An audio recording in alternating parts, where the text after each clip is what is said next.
Hey, what's up? So, I've had a few people talk to me about spray painting rifles and everything, and this is a little example of what I have here on an IWI Zion. Um, there's some channels that do a really in-depth job on how to paint these. My favorite, personally, is 9-Hole Reviews. They get super technical on how they do it. They strip the gun completely apart, tape off all the essentials, and it really looks like a professional job. Now, if I'm being honest, I'm kind of a pick in the sticks, and nothing that I do is super professional, but it ends up looking really good and doing a really good job.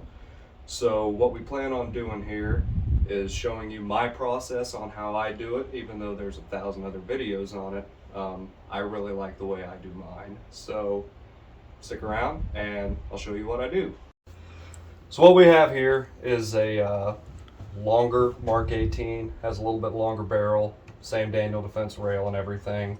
It's a really cool gun, but it would only look better if we paint it, right?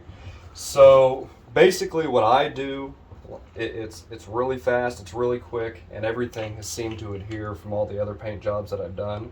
I wipe the whole gun over with a little bit of rubbing alcohol on a shop towel and degrease it if you would. And then the only things that I really tape off are the muzzle device, any flashlight lenses, anything like that. If you have IR lasers, tape over those obviously. On your optics, the front and rear lens and whatnot, and over the trigger guard. Also, with this being a braced gun, I would probably remove the Velcro strip on it so that that doesn't get all tacky and worn out. But other than that, it's really fast, it's really simple, and puts a really good paint job on it. Alright, so we got long mark here. Typically, I take the mag out while we're painting and everything, so check sure it's all clear and whatnot.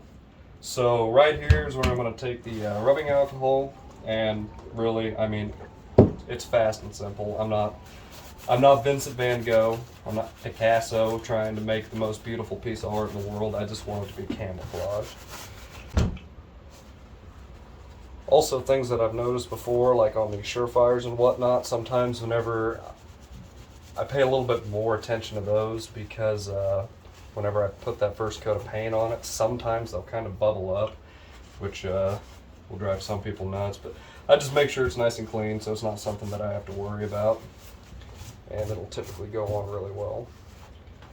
So now that I have it degreased, time for painter's tape. And I don't care if you use duct tape, I don't care if you use painter's tape, just use tape. It's not that big of a deal, but just make sure you get the really important parts of your gun covered.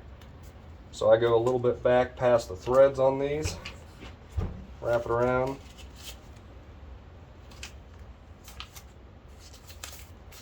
Give it a press. Another little part to go over the top of the muzzle device. There you go. Next thing I like to do is for my lights. Square piece. Stick it right over the top. I don't even trim the sides off or anything because I'm going to be painting all around it anyways. Just gives me a good little layer of protection. Now,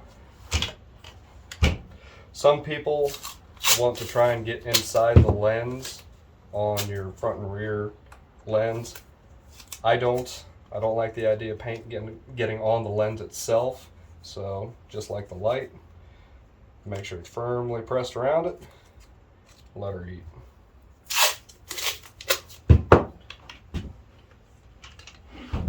Same with the rear lens. If you think that you might have a little gap like there and that, that's fine. Just use a little bit more tape.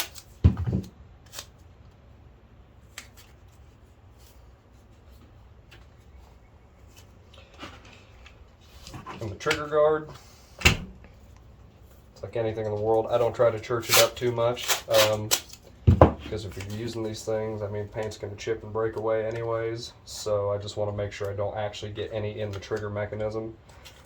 So if the outline's not perfect, you can make it what you want it.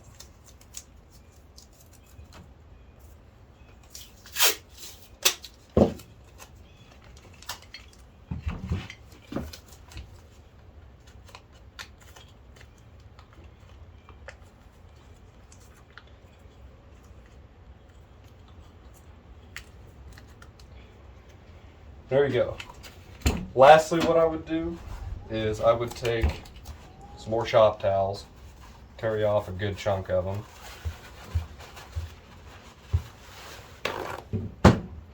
And I wad them up, stick them in the mag well. Alright, so we got the gun all taped off, we got it degreased. Like I said, key points that you personally want taped off. So, trigger guard, glass, any markings for your scope or anything, lenses for lights, IR devices and whatnot. And like I said before, just whatever you feel you need. I don't need much. So we're going to be using Rust-Oleum camouflage paint. And what we have right here is the khaki color, and that's typically what I use for my base coat. So we'll go ahead and start spraying.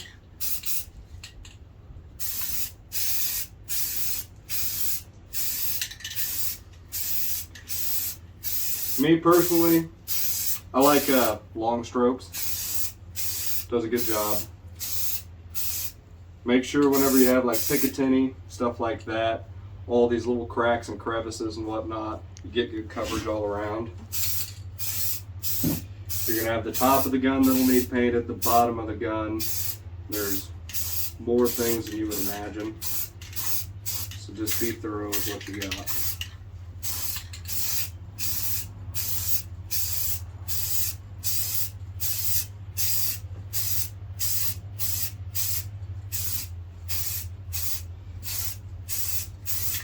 And don't be too worried about the plastics, spray painting those.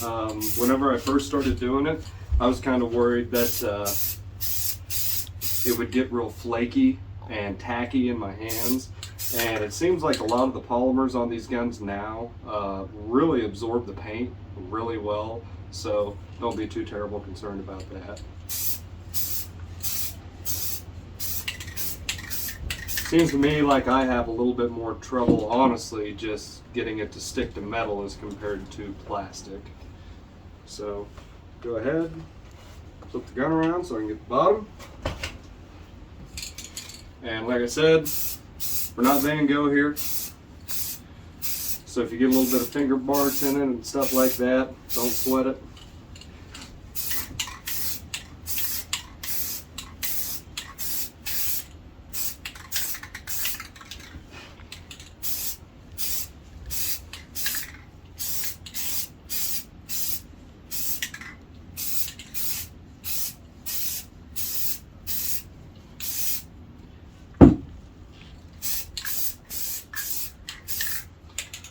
Alright, we'll go ahead and let that dry for now. Alright, so we got the base coat on the gun, which was the khaki color from Rust-Oleum. And what we're going to do now is I'm going to use earth brown and make that as my second color on the gun. There are different templates that you can use. A lot of dudes that I see rock like those mesh netting bags and whatnot. I wasn't in the military, so I don't have one of those super cool bags. I think Gucci might sell them, but you know. So basically what I do, I take cardboard or the brown paper bags and I tear it up into a pattern that I like. It doesn't need to be professional. It just needs to break up the solid color of the khaki. So let's go ahead and you can do thin lines, wide lines. I like wider lines. Just to me it's a little bit more aesthetically pleasing. And I go pretty heavy with the dark earth colors. And that's the 7th time that cap has popped off, so I'm going to grab that. And we're going to get to painting it. Do a little test swatch and let her eat. And kind of like I said before, get the tops, get the bottom.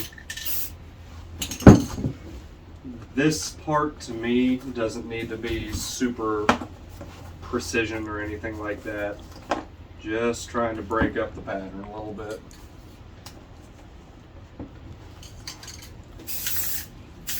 And I try to float straight over top so it follows the lines of the cardboard through. And bottom of the gun.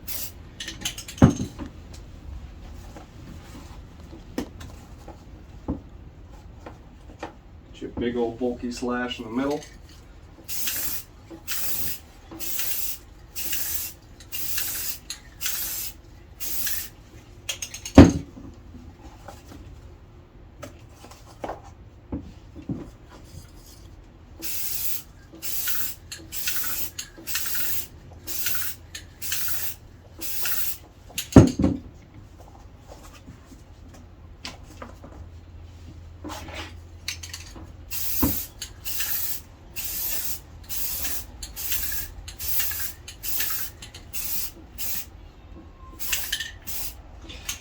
Alright, so after I get the stripes thrown on, a little bit more for good taste. What I like to do, instead of the mesh bag or anything, I just hold the can back from a little bit of a distance. It's windy today, so I'm not going to hold it, 5 feet back, but just a little standoff over the khaki portion, and just dab that paint on there from a distance, a little speckle of it. And that breaks up those harsh lines, gives it kind of a cool disrupted pattern.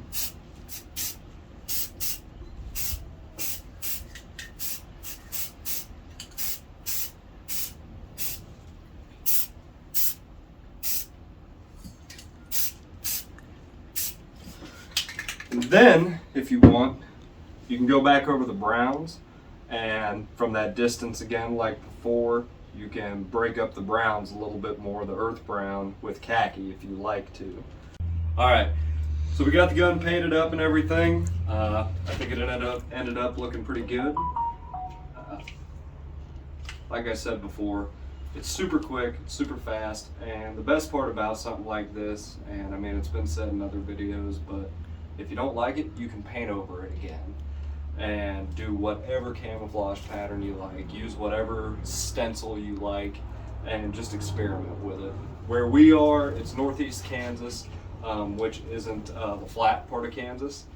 There's actually trees, rolling hills, and stuff like that. The reason that I like going with this color is when you're at the base of the trees and whatnot, the things on top might be green, but where you're going to be, there will still be brown and dark brown.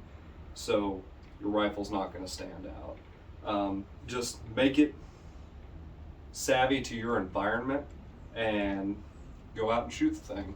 Have a lot of fun with it. So hope you enjoyed. Thanks for watching.